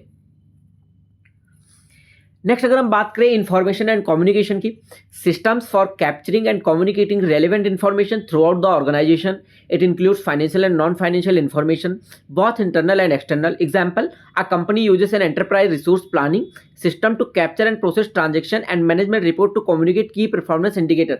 अब देखिए, इंफॉर्मेशन एंड कम्युनिकेशन का मतलब क्या होता है कि जो एक दूसरे की जो इन्फॉर्मेशन है, यानी कि जो ऑर्गेनाइजेशन की इन्फॉर्मेशन है वो एक दूसरे तक पास हो, या फिर वो फाइनेंशियल भी हो सकती है, वो नॉन फाइनेंशियल भी हो सकती है, लेकिन ये सारी की सारी इन्फॉर्मेशन क्या होनी चाहिए, ये सारी की सारी रेलिवेंट इन्फॉर्मेशन होनी चाहिए। अब क्या एग्जाम्पल यहाँ पे बात की, क्या किया गया, एक कंपनी है जो अपना ERP सिस्टम यूज करती है जिससे कि वो जितनी भी ट्रांजैक्शन है उसकी इन्फॉर्मेशन है उसे वो रिकॉर्ड कर सके, मैनेजमेंट को रिपोर्ट बना के भेज सके, और भी कई सारे जो की इंडिकेटर्स होते हैं उनको मैनेजमेंट के पास वो भेज सके। जैसे प्रॉफिट हमारे रेशियोज होते हैं, कई सारे हमारे पास इन्वेस्टमेंट टाइप है कि हम कहाँ इन्वेस्ट कर रहे हैं, कितना हमें प्रॉफिट मिल रहा है, ऐसी सारी ट्रांजैक्शन, ये इन्फॉर्मेशन हम मैनेजमेंट को दे सकें। नेक्स्ट अगर हम बात करें मॉनिटरिंग की, मॉनिटरिंग का मतलब होता है regularly assessing the effectiveness of internal controls and making necessary adjustment. यानी कि आप जा रहे हैं, कैसा काम कैसे चल रहा है, आप उसको जाके मॉनिटर कर रहे हैं हर बार, मतलब आप जाके चेक कर रहे हैं कि हाँ मैंने बोला था 5 यूनिट बनने चाहिए, आप जाके मॉनिटर कर रहे हैं वहाँ पे 5 यूनिट बना, मैंने बोला ये 10 ट्रांजेक्शन इस तरह रिकॉर्ड होनी चाहिए, आप जाके उसके बाद चेक कर रहे हैं कि ये 10 ट्रांजेक्शन इस तरह रिकॉर्ड हुई है फिर नहीं रिकॉर्ड हुई, ये होता है मॉनिटरिंग करना। अब यहाँ पे एग्जांपल की बात करें, internal auditors conduct regular reviews of internal controls to identify weakness and recommend improvement. अब देखिए, हर कंपनी का ना अपना एक इंटरनल ऑडिटर होता है, यानी कि कंपनी ने खुद में वो हायर करके रखा होता है, तो क्या होता है वो रेगुलर बेसिस पे जाता है कि भाई सारी ट्रांजेक्शन अच्छे से रिकॉर्ड हो रही है नहीं हो रही, रूल्स और रेगुलेशन का फॉलो हो रहा है नहीं हो रहा, ऐसे करके। अब अगर हम बात करें टाइप्स ऑफ इंटरनल कंट्रोल की, सबसे पहले क्या होता है, प्रिवेंटिव होता है, डिजाइन टू प्रिवेंट एरर्स और इरेगुलरिटीज फ्रॉम अकरिंग। प्रिवेंट मतलब क्या होता है, उसको रोक देना। डिटेक्ट मतलब क्या होता है, उसे आइडेंटिफाई करना। अब देखो, प्रिवेंटिव का मतलब क्या होता है, उसे रोक देना। Detective control, design to discover errors of irregularities that have already occurred. अब देखिए, कई बार क्या होता है कि हमारी कोई मिस्टेक्स हो जाती है तो उन्हें डिटेक्ट करना भी इंटरनल ऑडिटर का ही काम होता है। एग्जाम्पल BRS है, फिजिकल इन्वेंट्री काउंट है, वेरिएंस एनालिसिस है। करेक्टिव कंट्रोल की बात करें, डिजाइन टू रेमेडी एरर्स और irregularities that have been detected. Examples, backup and recovery procedures, corrective action plans, disciplinary actions. ये कैसे कर सकते हैं, मतलब हम कंट्रोल कैसे कर सकते हैं करेक्टिव कंट्रोल, तो ये सारे हमारे कुछ मेथड दिए हुए हैं कि हम इस प्रकार ऐसे कर सकते हैं। अब हम बात करें इंटरनल ऑडिट। इंटरनल ऑडिट का मतलब क्या होता है, जो हमारा ऑडिटर होता है, internal audit is an independent objective assurance and consulting activity designed to add value and improve an organization's operation. Internal auditor provide assurance regarding the effectiveness of governance, risk management, control. देखिए, सबसे पहले अगर हम बात करें internal auditor, ये क्या होता है, कंपनी का एक इंटरनल ऑडिटर होता है, यानी कि कंपनी ने खुद में एक CA हायर कर रखा है, जो क्या होता है, जो डे बाई डे आता है उस कंपनी में और सारी की सारी ट्रांजेक्शन्स को चेक करता है, जिससे कि जो हमारा एक एक्सटर्नल ऑडिटर है तो उसको कोई हमारे फाइनेंशियल रिकॉर्ड्स में कोई भी मिस्टेक्स ना मिले, कोई भी हमें उसमें डिटेक्ट फ्रॉड ना मिले, ठीक है, कोई भी हमें फॉल्स इन्फॉर्मेशन उसमें ना मिले, जो अगर एक्सटर्नल ऑडिटर आता है। तो इंटरनल ऑडिटर का हमारे पास ये काम होता है। अब इंटरनल ऑडिट का मतलब क्या होता है, वो डे बाय डे आता है और अगर कोई ट्रांजैक्शन हुई है, कुछ गलत हुआ है, तो उनको जाके वो सजेस्ट करता है कि भाई इसको ऐसे करो, इसको ऐसे करो। ये क्या होता है, the effective of governance, risk management, control process. इसके में क्या होता है, रिस्क मैनेजमेंट को आइडेंटिफाई करते हैं, रिस्क को मैनेज किया जाता है कि अगर रिस्क ज़्यादा होने वाला है तो उसे मिनिमाइज करने की कोशिश की जाती है। अगर हम बात करें की रोल्स की, जो हमारे पास इंटरनल ऑडिटर्स होते हैं उनका की रोल क्या होता है, सबसे पहले एश्योरेंस होता है, evaluate the adequacy and effectiveness of the organisation system of internal control. Consulting होता है, यानी कि वो जाके बिजनेसेस होते हैं उनको कंसल्ट करते हैं। रिस्क मैनेजमेंट का भी काम करते हैं। गवर्नेंस होता है, गवर्नेंस मतलब कि कैसे वो सारे प्रोसेसेस चल रहे हैं, कैसे काम चल रहा है, इसके बारे में, गवर्नेंस के बारे में बात की जा रही है। अगर हम बात करें ऑडिट प्लानिंग और डॉक्यूमेंटेशन की, audit planning the process of developing a detailed audit plan that outlines the scope, objective, procedures and timing of the audit. Audit planning का मतलब क्या होता है, ऑडिट कैसे होगा, टाइमिंग क्या है, प्रोसीजर क्या है, ऑडिट कैसे कब स्टार्ट होगा। ऑडिट डॉक्यूमेंटेशन का मतलब क्या होता है कि जितना भी ऑडिट, जो ऑडिटर हमारे पास आया है, जितना भी वो ऑडिट कर रहा है, उन सभी को एक डॉक्यूमेंट पे उसे नोट डाउन करके रखना चाहिए, जिससे कि क्या है वो मैनेजमेंट को दिखा सके कि भाई आपके यहाँ पे ये मैंने फ्रॉड डिटेक्ट किए हैं। The record maintained by the auditor throughout the audit process, including audit programs, working papers and other supporting evidence। अब अगर हम बात करें ऑडिट एविडेंस क्या होता है, ऑडिट एविडेंस ऐसा होता है जब कोई ट्रांजैक्शन हो रखी होती है किसी भी अकाउंट में, उसको जब प्रूफ करने के लिए जब ऑडिटर हमारे पास एविडेंस मांगता है तो उसे ऑडिट एविडेंस कहा जाता है। जैसे कि मैंने आपके बुक में मैंने देखा कि इसमें 1 लाख की ट्रांजैक्शन हो रखी है कि आपने सैलरी दिया है किसी भी एक पर्सन को, अपने एम्प्लॉयज़ को, लेकिन जब मैंने उसको देखा तो मैं अब क्या करूंगा, मैं उसका वाउचर मांगूंगा कि आपके पास क्या वो वाउचर है फिर नहीं है। जैसे आपने चेक काट के दिया हो तो मुझे चेक काट के दिखाओ उसके नाम का, या फिर जिस एम्प्लॉय को मिला होगा मैं उसको क्या बोलूंगा, भाई तुम अपना बैंक स्टेटमेंट दिखाओ कि तुम्हारे अकाउंट में ट्रांसफर हुआ है फिर नहीं हुआ। ये होता है ऑडिट एविडेंस, यानी कि जो ट्रांजेक्शन है उसको प्रूफ करने के लिए आपके पास कोई एविडेंस होना चाहिए, उस एविडेंस को हम ऑडिट एविडेंस कहते हैं। अब audit evidence is the information obtained by the auditor to support the audit opinion. It can be obtained from various sources, include करता है अकाउंटिंग रिकॉर्ड है, फिजिकल एग्जामिनेशन है, कंफर्मेशन है, ऑब्जर्वेशन है, inquiries and answer to question है, analytical procedures है। अब देखिए जो मैंने आपको ये 6-7 चीज़ें बताई हैं, ये क्या है, ये एक ऑडिट एविडेंस हम कैसे मांग सकते हैं। यानी कि आप जा रहे हैं फिजिकली चेक कर रहे हैं, स्टॉक काउंट को कर रहे हैं, कैश आप फिजिकली जाके चेक कर रहे हैं, ऐसा करके। उसके बाद क्या है, आप स्टेटमेंट्स को देख रहे हैं, कंफर्म कर रहे हैं लोगों से, वहाँ पे एम्प्लॉयज से। उसके बाद क्या, इंक्वायरी कर रहे हैं, यानी कि आप आंसर्स मांग रहे हैं क्वेश्चंस का। जैसे आप पूछ रहे हैं कि भाई 1 लाख का ट्रांजेक्शन कहाँ से हुआ, क्या ये सच में हुआ था, डेट कब थी इसकी, इस सब चीज़ों की। नेक्स्ट अगर हम बात करें ऑडिट सैम्पलिंग की, it is the process of selecting a subset of items from a population for examination. It is used to draw inferences about the entire population based on the sample. अब देखिए sampling का system simple मतलब क्या होता है, कई सारी यहाँ पे बहुत बड़ी पॉपुलेशन है, उसमें से क्या हम चंद पॉपुलेशन को चुनते हैं और उसके बाद हम जाके सैम्पलिंग करते हैं। तो यही आप ऑडिट जोड़ दिए तो ये ऑडिट सैम्पलिंग हो जाएगा। यानी कि जो हजारों लाखों ट्रांजेक्शन होती है उनमें से कुछ ट्रांजेक्शन को चुन लिया जाता है और उसी से हमें क्वेश्चन पूछे जाते हैं। अब आप ऐसे हर चीज़ तो नहीं पूछ सकते ना कि भाई 10 रुपये का चाय कैसे आया ऑफिस में, 15 रुपये का चाय कैसे आया, आप इसका बिल दिखाओ, ये चीज़ में बताया गया है।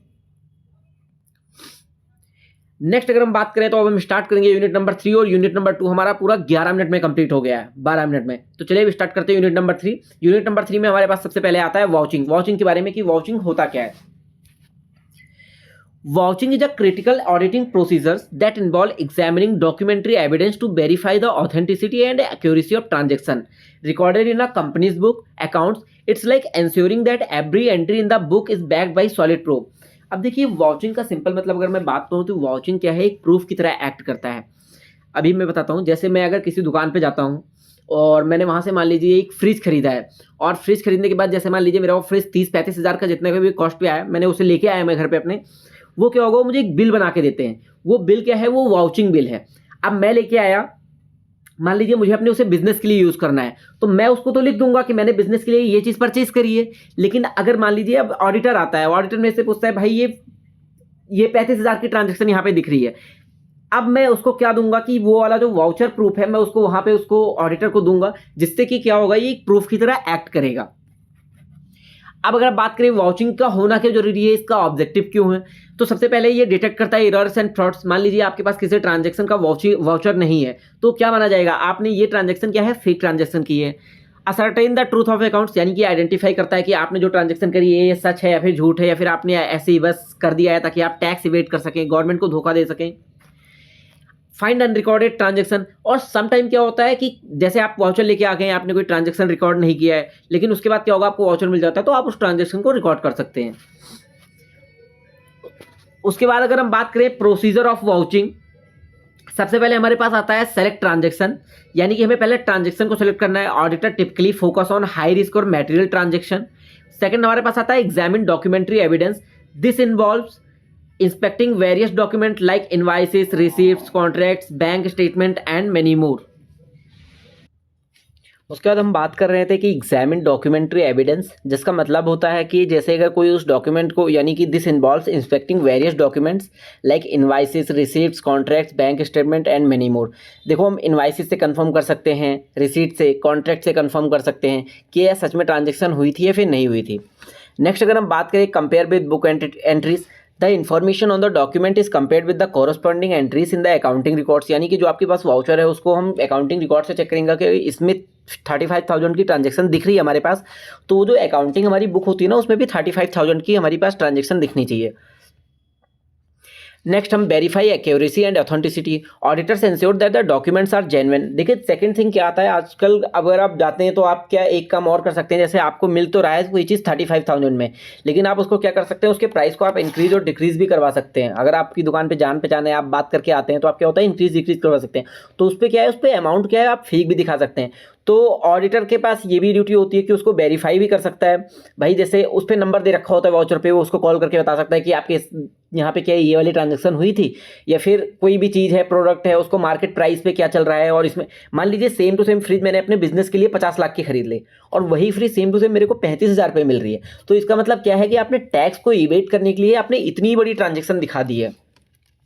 तो ये वेरीफाई एक्यूरेसी है, जो ऑथेंटिसिटी का मतलब सिंपल इतना होता है कि जितना भी आपको वाउचर दिख रहा है कि ये सही है फिर फेक तरीके से बनवाया गया है। Auditors ensures that the documents are genuine, properly authorised and accurately reflect the transaction details. Next अगर हम बात करें trace back to source, in some cases auditors may need to trace the transaction back to its origin to ensure its validity. जैसा मैंने अभी आपको पहले बताया कि इसमें होता क्या है, इसमें ऑडिटर्स क्या है, जैसे मान लीजिए आपने इस ट्रांजैक्शन को किसी भी एक दुकान से किया होगा, तो दुकान पे जाता है और उसको कंफर्म करवाता है कि आपके पास ये ट्रांजैक्शन हुई थी। अब अगर हम बात करें watching of specific areas with example, यानी कि वाचिंग क्या होता है कुछ स्पेसिफिक एरियाज के बारे में। तो सबसे पहले कैश के बारे में हम बात करेंगे यहाँ पे। एग्जाम्पल मैं लेता हूँ, an auditor examines a cash memo for a customer payment, a bank deposit slip showing the deposit of the cash and the corresponding sales invoice to verify the authenticity of the cash receipt. यानी कि अगर business sell कर रहा है तो उसको cash मिला है, तो दोनों को कंफर्म कर सकता है कि सेल 35 लाख की हुई है, कैश में हमें जो पैसे रिसीव हुए हैं 35 लाख हुए हैं, हमें जो परचेज किया है हमने वो 50 लाख का किया है, और जो हमने पैसे दिए हैं सामने वाली पार्टी को वो भी 50 लाख का दिया। तो ऐसे करके कंफर्म कर सकता है। Cash payments example, an auditor checks a payment voucher. यहाँ पे क्या है, वो पेमेंट वाउचर को चेक करता है कि आपने जितना भी परचेसिस करे हैं क्या उसका पेमेंट उसके हिसाब से हुआ है, फिर आपने ज़्यादा तो नहीं किया है। नेक्स्ट आता है बैंक रिकंसिलेशन, एन ऑडिटर और reconcile the bank statement with the cash book to identify any disappearance and investigate their causes. देखिए, हम सभी को पता है जो हमारा जो बुक्स ऑफ अकाउंट बनता है उसमें कैश अकाउंट और बैंक अकाउंट की ट्रांजेक्शन एक साथ होती है। जैसे कैश अगर हमारे पास से जा रहा है तो क्रेडिट हो जाएगा, बैंक के अकाउंट से भी पैसे अगर जा रहे हैं तो क्रेडिट हो जाएगा कैश बुक में। लेकिन अगर वही डेबिट कब होगा, जब हमारे बैंक अकाउंट में पैसे आ रहे हैं और हमारे कैश आ रहा है हमारे पास। तो इसमें क्या है, और बैंक की स्टेटमेंट में उल्टा होता है। तो इससे क्या होता है, हम दोनों को कंफर्म कर सकते हैं कि बैंक में क्रेडिट हुआ है 30,000 और आपने यहाँ पे अकाउंट में कुछ और दिखा रखा है, तो इसमें क्या होगा, वो चेक कर सकते हैं कि दोनों में सेम ट्रांजेक्शन हुई है या फिर नहीं है। नेक्स्ट आता है परचेसेस एंड सेल्स का। Purchase, any auditor verifies a purchases invoice by checking the goods received note, the purchases order and the supplier statement to ensure the purchase are made the correct price and quantity. देखिए, purchases के लिए है कि आप purchases कर रहे हैं तो आप किस हिसाब से कर रहे हैं, क्या बेस है, और उसकी इनवाइस आपके पास है नहीं है, उसकी ट्रांजेक्शन आपने रिकॉर्ड कर ली है, तो इसके लिए। सेल्स के लिए भी सेम टू सेम ऐसे ही है कि ऑडिटर है, आपने कुछ चीज़ सेल करा है तो आपको पैसे मिला है, तो उस पैसे में जो आप दिखा रहे हो कैश बुक में वो सेम होना चाहिए, जो आपने सेल्स अकाउंट में दिखाया है वो भी सेम होना चाहिए। Verification of assets and liability, asset और लाइबिलिटी क्या होता है, हर एक कंपनी के पास अपनी कुछ एसेट होती है, अपनी कुछ लाइबिलिटी होती है, ठीक है। लाइबिलिटी यानी कि जैसे हम बाहर से पैसे, बैंक से हम पैसे लोन ले लेते हैं, तो ये क्या है, एक टाइप की हमारे पास लाइबिलिटी है। और एसेट का मतलब क्या होता है, एसेट हमारे पास बैंक के पास कोई भी चीज़, मशीनरी है, लैंड है, और उसके जो स्टॉक्स हैं वो सारे उसके एसेट में काउंट होते हैं। डेटर्स हैं, एग्जाम्पल की अगर बात करें, an auditor physically inspects a piece of equipment, verifies its ownership, documents insurance policies and depreciation calculation to ensure its values accurately recorded on the balance sheet. देखिए, यहाँ पे हमारे पास क्या कॉन्सेप्ट निकल के आता है, जैसे कि आपको पता है कि डेप्रिसिएशन क्या होता है, कई सारे मेथड से कैलकुलेट किया जा सकता है। लेकिन कुछ रूल्स और रेगुलेशन है कि आप हर बार चेंज नहीं कर सकते। जैसे पहले आप स्ट्रेट लाइन मेथड यूज़ कर रहे हैं, फिर आप रिटर्न डाउन मेथड यूज़ कर रहे हैं, तो ऐसा नहीं है आप मतलब हर 2 महीने में 1 साल में 2 साल में आप उसको चेंज करते जा रहे हैं, ये नहीं है। तो इसीलिए क्या होता है, ऑडिटर जो है वो वेरीफाई करता है कि मान लीजिए कोई मशीनरी है वो आपके नाम पे है, फिर कंपनी के नाम पे है। अगर वो चीज़ कंपनी के नाम पे है तो कंपनी उस पे इंश्योरेंस किसके नाम का बना हुआ है। अगर वो चीज़ आपके नाम पे है तो मतलब आपने कैसे उसे खरीदा था, क्या आपने ज़्यादा रेट में तो नहीं खरीद लिया। ये सब चीज़ क्या है, एसेट के लिए वो करता है, वेरीफाई करता है। लाइबिलिटी के लिए भी सेम चीज़ आता है कि आपने जो पैसे दिए हैं वो अपने आस पड़ोस रिश्तेदारों को तो नहीं दिए कम ब्याज रेट पे, ऐसे करके ये देखता है। Example, an auditor examines a loan agreement, loan amortisation schedule, interest payment receive to confirm the existence and accuracy of loan liability. देखिए एसेट और लाइबिलिटी को वेरीफाई करने का देखिए सबसे जो मेन मकसद आता है ये इसलिए आता है क्योंकि कंपनीज को क्या होता है कि टैक्स देना होता है गवर्नमेंट को, ठीक है। तो टैक्स जब गवर्नमेंट को देना होता है तो ये काउंट किया जाता है कि भाई कि किसके नाम पे कितना एसेट है, कौन एसेट कितना यूज कर रहा है, क्या आपने उसका इंश्योरेंस लिया है नहीं लिया है। तो इन्हीं सब चीजों के लिए वेरीफाई किया जाता है कि आपके पास एसेट कितना है, लाइबिलिटी कितना है, और क्या एसेट और लाइबिलिटी जो है वो जेन्युइन है या फिर नहीं है। ऐसा तो नहीं है किसी और के नाम पे आपने एसेट ले रखा हो, किसी और को आपने किसी और के नाम पे लाइबिलिटी शो कर रखी हो। नेक्स्ट हमारे पास आता है इन्वेंट्री वैल्यूएशन। इन्वेंट्री वैल्यूएशन सबसे पहले हमारे पास आता है physical stock count. Physical stock count का मतलब क्या होता है, आप फिजिकली जाके उस स्टॉक को कंफर्म कर रहे हैं, चेक कर रहे हैं। वैल्यूएशन मेथड, वैल्यूएशन मेथड में हमारे पास आता है फीफो मेथड और लेफो मेथड। फीफो मतलब क्या होता है, first in first out. LIFO मतलब क्या होता है, लीस्ट इन फर्स्ट आउट, ठीक है। और उसके बाद वेटेड एवरेज भी होता है and that the method is constantly applied. और अपने अपने हिसाब से बिजनेसेस क्या होते हैं इन सारे मेथड का यूज करते हैं। अब हमारे पास आता है cut off procedures. An auditor verifies that inventory transactions are recorded in the correct accounting period, ensuring that purchases made before the period and are included in the inventory count, and sales made after the period end are not। इसका cut off procedures का मतलब क्या है, इसमें हमें यह बताया गया है कि जो आपने ट्रांजेक्शन करी है अगर वो ट्रांजेक्शन एक अकाउंटिंग पीरियड के अंदर आती है तो आपको ट्रांजेक्शन उसी अकाउंटिंग पीरियड के अंदर करना है। जैसे कि मान लीजिए अगर आप ट्रांजेक्शन करते हैं कोई 22 फरवरी 2023 को और आप उसको किसी को सेल करते हैं तो आप ऐसा नहीं है उसको 22 फरवरी 2024 पर नेक्स्ट ईयर वाले अकाउंटिंग पीरियड में आप उसकी ट्रांजेक्शन को रिकॉर्ड करेंगे। आपको उसका क्या है, आपको उसका उसी ईयर में रिकॉर्ड करना पड़ेगा, यानी 22 फरवरी 2023 वाले पीरियड में आपको रिकॉर्ड करना पड़ेगा। नेक्स्ट हमारे पास आता है example of inventory valuation, FIFO method. अब देखिए फीफो मेथड का मतलब क्या होता है, सबसे पहले इतना जानिए। First in first out. First in मतलब जैसे मान लीजिए आपने एक सामान है वो आपने 1 तारीख को खरीदा, फिर आपने दूसरा परचेज 2 तारीख को किया, अब आपको सेल करना है तो आप 2 तारीख का सेल नहीं करेंगे, पहले आप 1 तारीख का सेल करेंगे, इसे कहते हैं फर्स्ट इन फर्स्ट आउट। फिर हमारे पास आता है लीफो। लीफो मतलब क्या होता है, list in first out. List मतलब क्या होता है, जैसे मान लीजिए आपको जो लास्ट में रिसीव हुआ है उसको आप पहले बेचेंगे, ठीक है। जैसे आपको 2 तारीख का पहले खरीदा, फिर आपने 3 तारीख को खरीदा, और अगर आपको बेचना है अब सामान तो आप पहले 3 तारीख वाला बेचेंगे, उसके बाद आप 2 तारीख वाला बेचेंगे। इसी के साथ 11 मिनट के अंदर हमारा यूनिट नंबर 3 भी खत्म हो गया है, और अगर अब हम बढ़ेंगे यूनिट नंबर 4 की तरफ, तो चलिए स्टार्ट करते हैं। Qualification and disqualification of auditor. जिस देखिए हमें ये तो पता चल गया कि ऑडिटिंग का काम जो है वो गवर्नमेंट की तरफ से हो या फिर किसी भी फर्म हो, ऑडिटर को दिया गया है। ऑडिटर कौन होता है, ऑडिटर एक सीए होता है, चार्टेड अकाउंटेंट। तो देखिए हर कोई ऑडिटर नहीं बन सकता है। जैसे अगर आप सोचें कि आपने अभी बीकॉम कर रहे हैं, बीए कर रहे हैं, कुछ भी कर रहे हैं, तो आप उठेंगे और जाएंगे भाई कि मैं ऑडिटर हूं, अब से मैं किसी भी कंपनी में जाके ऑडिट करूंगा, तो ये पॉसिबल नहीं है। आपके पास क्या है, प्रॉपर एक डिग्री होना चाहिए, एक सर्टिफिकेट होना चाहिए, और आगे हम जानेंगे कि उसमें क्या क्या क्वालिफिकेशन मैंडेटरी है एक ऑडिटर के लिए। चलिए स्टार्ट करते हैं। फिर सबसे पहले हम जानेंगे qualification. Chartered accountant. The primary qualification for an auditor in India is being a chartered accountant with a valid certificate of practice. This ensures they possesses the necessary accounting and auditing knowledge and expertise. देखिए auditor equal to CA, यानी कि कोई भी auditor है तो वो CA होना जरूरी है। सीए के एग्जाम को उसे क्वालिफाई करा हुआ होना चाहिए। जो प्राइमरी क्वालिफिकेशन है हमारी वो क्या होना चाहिए, सीए होना चाहिए, एक वैलिड सर्टिफिकेट के साथ होना चाहिए। ये इंश्योर करेगा कि उस बंदे को, यानी कि जो हमारे पास ऑडिटर है, उसको एक प्रॉपर नॉलेज है अकाउंटिंग की और उसको उस फील्ड में एक्सपर्टाइज है। Firm membership. If a firm is appointed as an auditor, a majority of its partner must be CS, must practicing in India. अब देखिए ये यहाँ पे डिपेंड करता है, अगर कोई फर्म को अपॉइंट करता है तो मस्ट एक फर्म का मेंबरशिप कार्ड होता है तो उसके पास वो कार्ड नंबर होना चाहिए, और जितने भी उसके अंदर के मेंबर हैं वो सभी सीए होने चाहिए। Independence, auditor must maintain independence from the company they are auditing to ensure objectivity and unbiased. अब देखिए ऑडिटर ऐसा नहीं है कि जैसे ऑडिटर अगर वहाँ पे जा रहा है और वहाँ पे जाके वो बोर्ड ऑफ डायरेक्टर से मिल रहा है, मैनेजमेंट से मिल रहा है, उसके बाद उनसे वो डील कर ले रहा है कि भाई आप मुझे 1 लाख रुपए दो, 2 लाख रुपए दो, हम क्या है आपका जो PNL है आपने गलत दिखा रखा है, फिर भी हम उसे क्या है साइन कर देंगे और वो सही हो जाएगा। तो ऐसा नहीं करना चाहिए, ऑडिटर को हमेशा इंडिपेंडेंस रहना चाहिए, क्योंकि उसका जो रिपोर्ट बनेगा उसके ऊपर पब्लिक ट्रस्ट करेगी, बैंक ट्रस्ट करेगी। नेक्स्ट अगर हम बात करें क्वालिफिकेशंस के बाद आते हैं हमारे पास डिस्क्वालिफिकेशन। बॉडी कॉर्पोरेट, अब body corporate can not be appointed as an auditor. देखिए जितने भी बॉडी कॉर्पोरेट होते हैं वो एक ऑडिटर की तरह अपॉइंट नहीं किया जा सकता। एम्प्लॉय और ऑफिसर, अगर कोई एन एम्प्लॉय और officer of the company can not B it's auditor, कोई एम्प्लॉय है ऑफिसर है तो वो ऑडिटर नहीं होगा कंपनी का।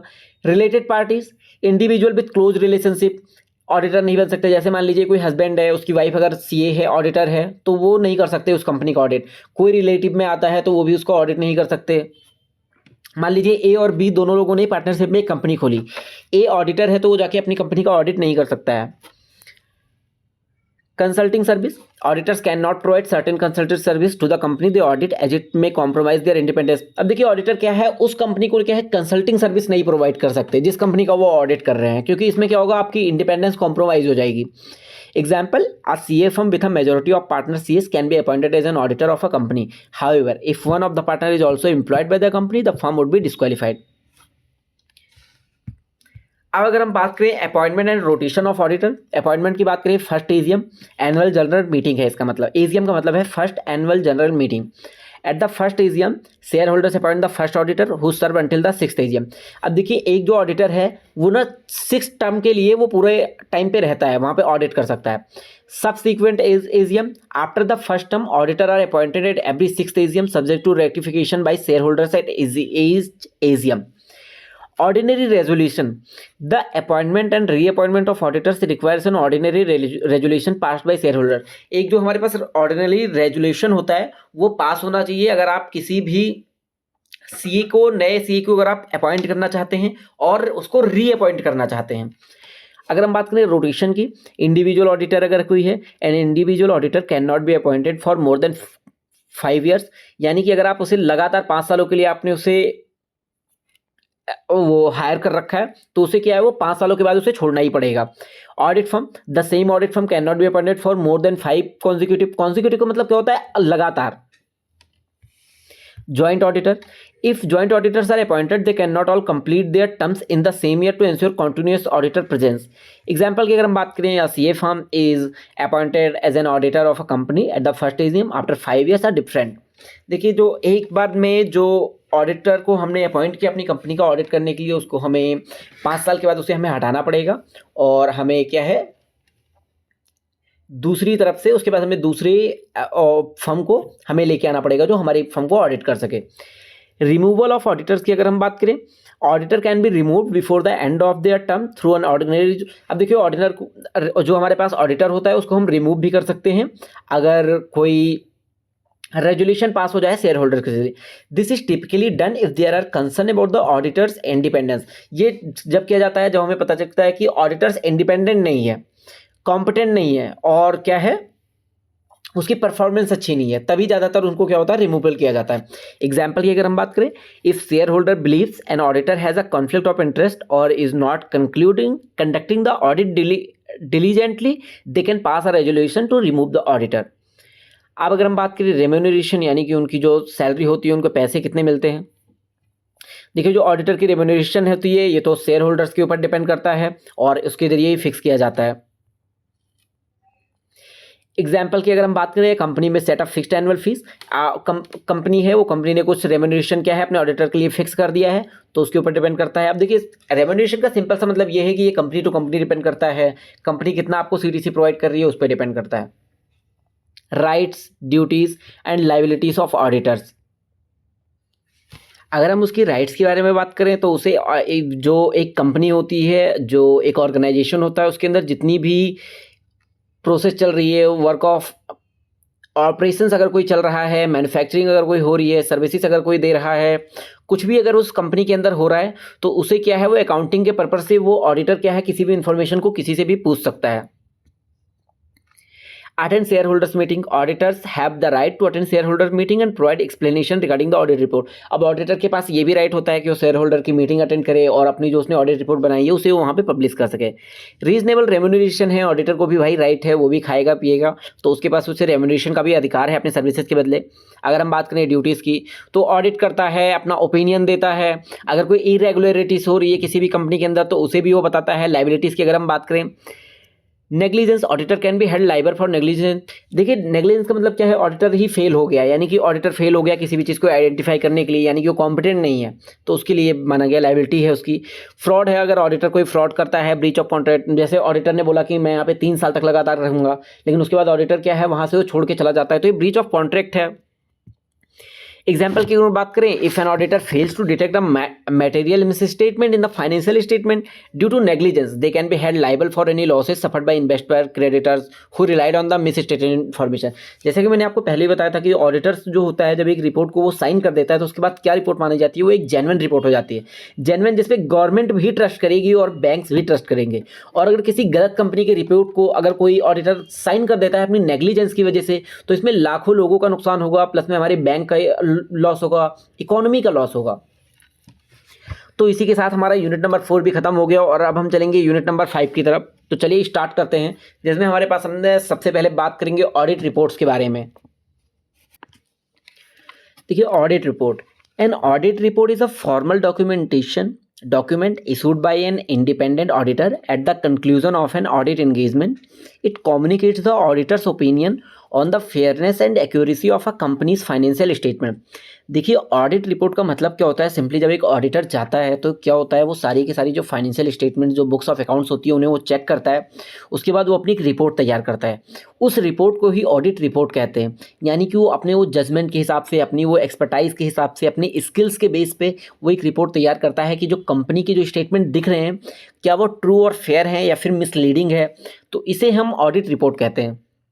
अब देखिए एक ऑडिट रिपोर्ट के अंदर क्या क्या हो सकता है, सबसे पहले टाइटल हो सकता है, उसके बाद addresses, identify the entity who financial being audited, example board of director है, शेयर होल्डर है। इंट्रोडक्टरी पैराग्राफ हो सकता है, स्कोप ऑफ पैराग्राफ हो सकता है, ओपिनियन पैराग्राफ हो सकता है, बेसिस फॉर ओपिनियन पैराग्राफ हो सकता है, अदर मैटर्स पैराग्राफ हो सकता है, अदर इन्फॉर्मेशन पैराग्राफ हो सकता है, ऑडिटर का सिग्नेचर है, डेट है, ये होगा। अब देखिए ये सारे जो पार्ट है ना, इसको मतलब मुझे डिटेल में एक्सप्लेन करने की ज़रूरत नहीं है। इंट्रोडक्टरी पैराग्राफ में क्या होगा, जो ऑडिटर है वो कुछ बता रहा है कोई चीज़ें। स्कोप पैराग्राफ में है, यानी कि ये बता रहा है कि ये कहाँ कहाँ से उसने ये चीज़ें ऑडिट करी हैं। ओपिनियन पैराग्राफ है, मान लीजिए उसने कोई ट्रांजैक्शन देखी है, उस ट्रांजैक्शन को उसको एविडेंस नहीं मिला, तो हो सकता है वो उसमें ओपिनियन दे रहा हो कि इस बेस पे कि इस जगह पे ये ट्रांजैक्शन गलत है। अदर मैटर पैराग्राफ है, यानी कि वो सारी की सारी चीज़ ट्रू और फेयर है, वो कुछ भी लिख सकता है अदर मैटर में। अदर इन्फॉर्मेशन है, मैं refer to other information such as the management discussion analysis and accompanies of the financial statements. Auditor का सिग्नेचर है, डेट है, ये होगा। अब अगर हम बात करें टाइप्स ऑफ ऑडिट रिपोर्ट की, तो सबसे पहले बात हमारे पास आता है अनक्वालिफाइड ओपिनियन का। अनक्वालिफाइड ओपिनियन का अगर हम सिंपल वर्ड में समझें तो अनक्वालिफाइड का मतलब क्या होता है कि जो आपकी पूरी की पूरी बुक्स ऑफ अकाउंट जो ऑडिटर ने चेक करा है वो पूरी की पूरी तरह से ही सही है, यानी ट्रू एंड फेयर व्यू दे रही है वो आपकी जो स्टेटमेंट्स हैं। This is the most favourable type of audit report. It indicates that the financial statements are free from material misstatements and present a fair view of the entity's financial position, results of operations and cash flows. अगर हम बात करें qualified opinion का मतलब क्या होता है, ये एक ऐसा रिपोर्ट होता है जिसमें कि क्या होता है, ऑडिटर ने कुछ ना कुछ चीज़ें, कुछ ना कुछ फ्रॉड आइडेंटिफाई किया है। This type of report is issued when the auditor encounters a situation that impairs but does not negate the overall. Next हमारे पास आता है disclaimer of opinion. This report is issued when the auditor is unable to obtain sufficient appropriate audit evidence. इसका मतलब ये है, ये वैसे टाइप का ऑडिटर जो ओपिनियन होता है वो होता है जब हमारे पास अगर कोई ट्रांजैक्शन हो रखी होती है और उसका कोई एविडेंस नहीं मिल पाता या फिर एप्रोप्रिएट एविडेंस नहीं मिल पाता, तो उस टाइम पे ये वाला ओपिनियन दिया जाता है। डिस्क्लेमर ऑफ ओपिनियन का may occur due to the significant scope limitation or other factors that prevent the auditor from conducting the necessary procedure. Adverse opinion, this is the most severe type of report. It indicates that the financial statements are materially misstated and do not present a fair view of the entity's financial position। यानी कि ये पूरी तरह ही गलत है, आपका balance sheet है वो आपने बहुत ही ज़्यादा मतलब मिसलीड करके बनाया, फ्रॉड करके बनाया है। नेक्स्ट हमारे पास टॉपिक आता है NFRA यानी कि national financial reporting authority. The NFRA is an independent regulator for the accounting profession in India. It was established in 2018 to oversee the quality of financial reporting and auditing in the country. The NFRA has the power to investigate and the discipline auditors and accounting firms for non-compliance with accounting standard and ethical requirement. देखिए simple वर्डों में NFRA एक accounting body है, auditing body है पूरी तरह से, जो क्या होता है ऑडिटर के ऊपर और जितनी भी ऑडिटिंग फर्म है उनके ऊपर क्या होता है ये नज़र बना के रखती है कि ये सारे के सारे स्टैंडर्ड्स को फॉलो कर रही हैं, जितना भी स्टैंडर्ड्स हमारे ICAI के द्वारा दिए गए हैं फिर नहीं. नेक्स्ट अगर हम बात करें हमारे पास आता है स्पेशल ऑडिट्स. स्पेशल ऑडिट्स किसका होता है? बैंकिंग और इंश्योरेंस कंपनीज का होता है. अब special audits are conducted for specific purposes. Special audit से मतलब हमें समझ आना चाहिए ये क्या होता है, ये एक स्पेसिफिक पर्पस के लिए कंडक्ट किया जाता है, जैसे कि फ्रॉड के लिए. और अभी forensic audit. Forensic audit is a specialized type of audit that is conducted to detect and investigate fraud, embezzlement or other financial crimes. Forensic auditors have expertise in accounting, auditing and investigate techniques. They use their skills to analyze financial record, identify irregularities and gather evidence that can be used in legal proceedings. अगर हम example की बात करें audit reports की, तो अभी हमने ऊपर देखा अनक्वालिफाइड ओपिनियन हो सकता है यानी कि पूरा क्लीन है. क्वालिफाइड ओपिनियन हो सकती है, कुछ मिस स्टेटमेंट्स है. डिस्क्लेमर ऑफ ओपिनियन हमारे पास हो सकता है जिसमें कि कई सारी जो इन्फॉर्मेशन है, बैंक रिकॉर्ड है, वो कंपनीज ने ऑडिटर को नहीं दिया. एडवर्स ओपिनियन है यानी कि आपने पूरी तरह से फ्रॉडलेंट रिपोर्ट बनाई हुई है, मिस स्टेटमेंट मिसलीड कर रखा है स्टेटमेंट को. नेक्स्ट हमारे पास आते हैं कुछ इंपॉर्टेंट क्वेश्चन जो कि पूछे जा सकते हैं इस सभी यूनिट से रिलेटेड. सबसे पहले ऑडिटिंग क्या होता है, ऑब्जेक्टिव क्या होता है ऑडिट का, डिफरेंस बिटवीन इंटरनल और एक्सटर्नल ऑडिट क्या होता है, what are the key principle of auditing क्या होता है, describe the different types of audit evidence and how they are obtained, how does technology impact auditing, internal control और audit procedure से related question, explain the components of internal control, what are the steps involve in audit planning. Third question, describe the concept of audit sampling and its purpose. How are internal checks implemented and monitored? Fifth point, what is the importance of audit documentation? Vouching and verification से related question ऐसे पूछे जा सकते हैं. Explain the process of vouching transaction. How are assets and liabilities verified during an audit? Describe different methods of inventory valuation and how they are audited. अब company auditor से related ऐसे question पूछे जा सकते हैं. What are the qualification disqualification of an auditor? And how are company auditors appointed and removed? What are the rights and duties of company auditors? Explain the concept of auditor independence. What are liabilities of company's auditors? Audit related question ऐसे पूछे जा सकते हैं जो report से related है. What are the key components of an audit report? Explain the difference between qualified and unqualified report. Role of NFRA. Describe the purpose and scope of special audits. Explain the key characteristic of forensic audit. और भी कई सारे question हैं जो मतलब deep down करके पूछे जा सकते हैं. How do auditors assess the effectiveness of internal control? What are the common types of audit risk? How do auditor deal with the challenges of auditing in a complex business? What are the ethical consideration for auditors? How do auditor ensure the work quality of their work? देखिए ये सारे जो मैंने आपको question बताए हैं ऐसा ज़रूरी नहीं कि ये सारे क्वेश्चन ऐसे आपको जैसे मैंने दे रखा है ऐसे सेम टू सेम तरीके से पूछे जाएं. इन्हीं में क्या है थोड़े बहुत चेंजेस करके घुमा फिरा के, या फिर हो सकता है जैसे मैंने आपको 4-5 क्वेश्चन अलग अलग करके दिए हैं, हो सकता है इनमें ही मिला के उसके बाद आपसे एक क्वेश्चन पूछ लिया जाए. चलिए, thank you so much and all the best for your exam. और अगर ये आपको अगर ये वीडियो थोड़ी सी भी पसंद आई हो तो please subscribe my channel. And अगर आपको ये इसकी PDF चाहिए है तो PDF के लिए आपको जो टेलीग्राम लिंक है मैं डिस्क्रिप्शन में डाल दूंगा, उससे आप उसके थ्रू आप ज्वाइन कर सकते हैं और ये PDF मैं टेलीग्राम पे अपलोड कर दूंगा. Thank you so much.